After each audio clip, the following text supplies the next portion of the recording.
Good afternoon, everyone. Let's start with a question to the audience. What do you think is the first cause of death in the world?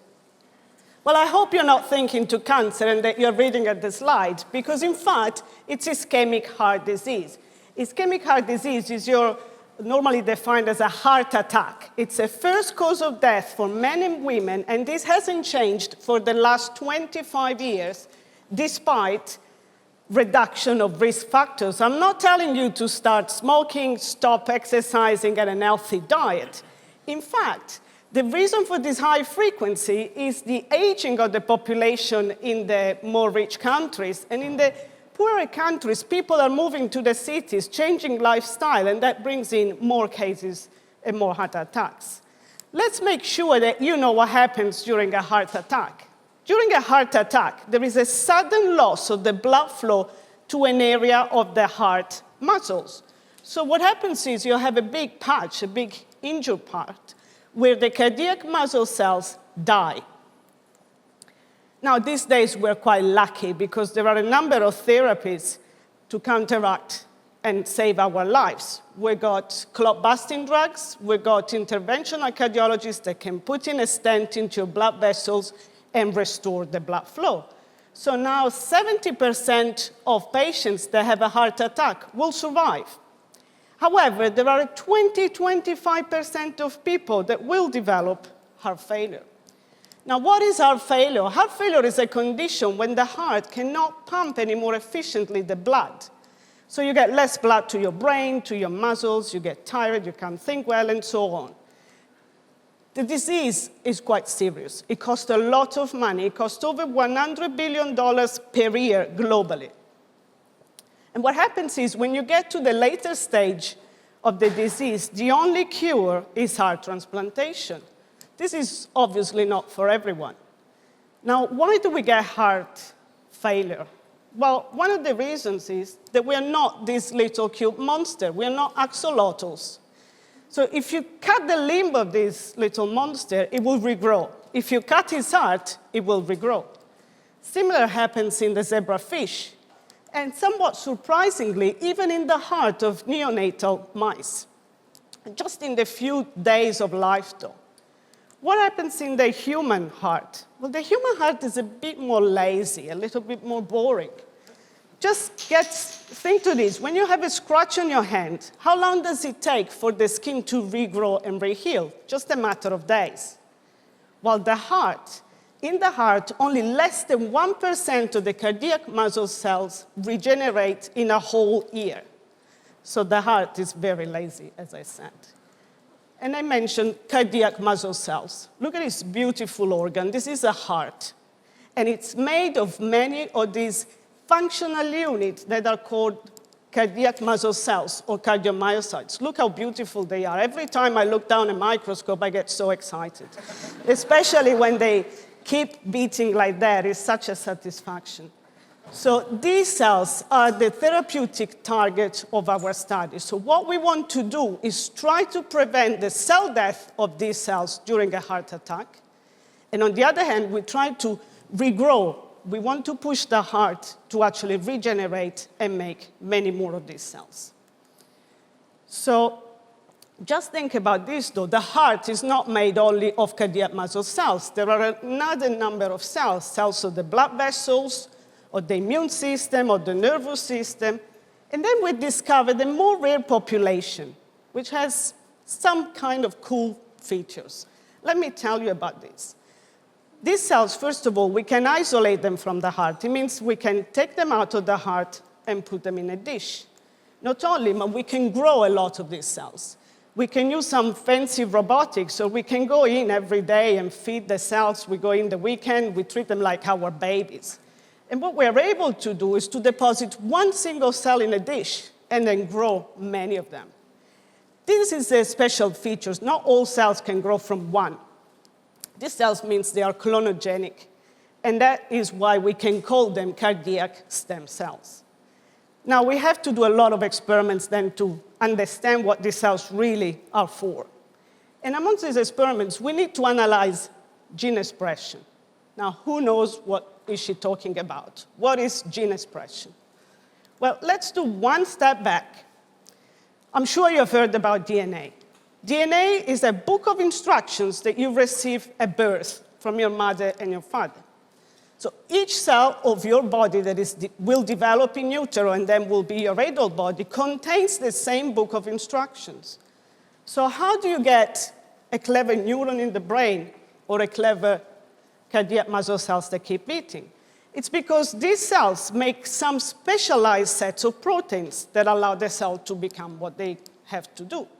So how do we go from DNA to this special set of proteins? Well, within the cells, the cells can synthesize messenger RNAs. There are specialized molecules that tell the cell what they have to become and what they need to make. So when we analyze gene expression, we analyze the expression of messenger RNAs. Now, let's pretend we're doing an experiment here, and let's imagine that each one of you is a cell. And I want to understand what is the gene expression. In the gene expression, let's pretend it's your hair color. So what I can do is take all of your hair, pile them up at the back of the room, and then look what color we can see.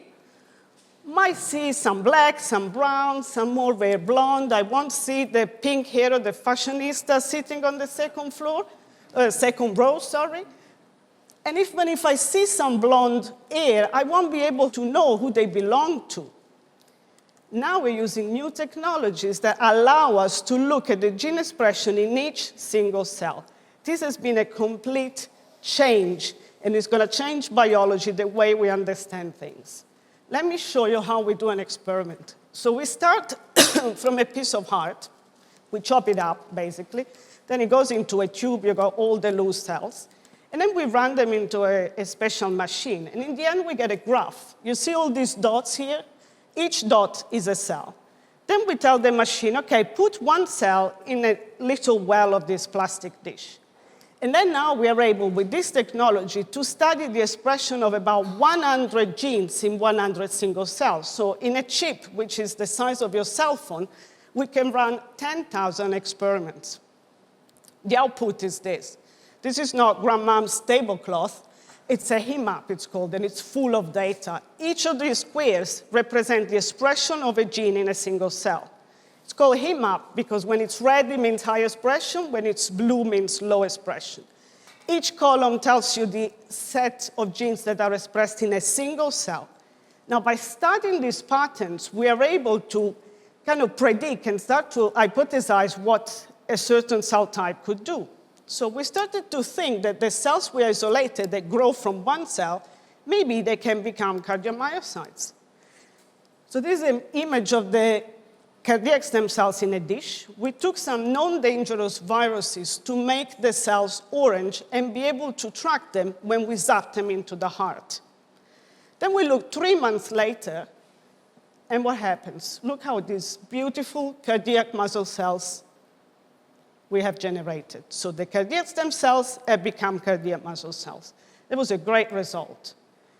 Then we done another experiment. Said, well, let's see how the heart is functioning after we zap in the cardiac stem cells. We do an MRI, and the heart that receives stem cells is beating much better. But it was something that didn't add up. Because I tell you a limitation that we have in the field. When you zap cells into the heart is pumping, and the cells wash out. So they don't stay there for the whole 3 months. But after 3 months, you just have a few tens of cells. So we have made just a few cardiac muscle cells. Cardiac muscle cells are as thin as a hair. So really, if you have made 10, 20 new cells, that cannot explain why the heart is beating better. So we had to come up with another hypothesis. What we thought is that when you inject cells into the heart, this might release some factors that are beneficial to the rest of the cells, to the other cells of the heart. So first of all, we tested the effect on the cardiac muscle cells. And of course, we have to come up with an experiment. Look at those beautiful cells that we can use. These are human heart muscle cells in a dish. Okay, we designed an experiment to monitor the health of these cells. So the blue cells are healthy cells. When they become red, it means that they're dead. The ones you see now are all healthy and happy. Then we add a layer of complication to the experiment. Actually, we physically add on a second floor to the plastic dish. And on the top floor, we plate cardiac stem cells. And as a control, of course, we have a dish without the stem cells. Then we create a heart attack in a dish. And what happens is that where we have cardiac stem cells, we have basically abolished all the cardiac muscle cell death. This is a great discovery. So now what we know is the cardiac stem cells have produced this magic soup that protects the muscle cells from dying. But how do we go from this soup? How can we use it therapeutically? Well, we want to understand what are the critical factors that mediate this protective effect. So we go back to the single-cell gene expression data and experiments that I showed you before.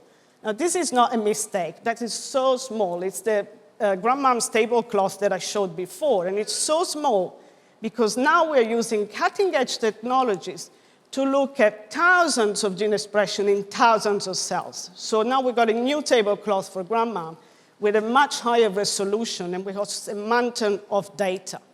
So we've basically gone from a cell in a haystack. We found these rare cells that are the cardiac stem cells, and now we found a new universe in each of these single cells. And of course, then, what do we do now? It's a bit overwhelming, honestly. We got all this data, and now?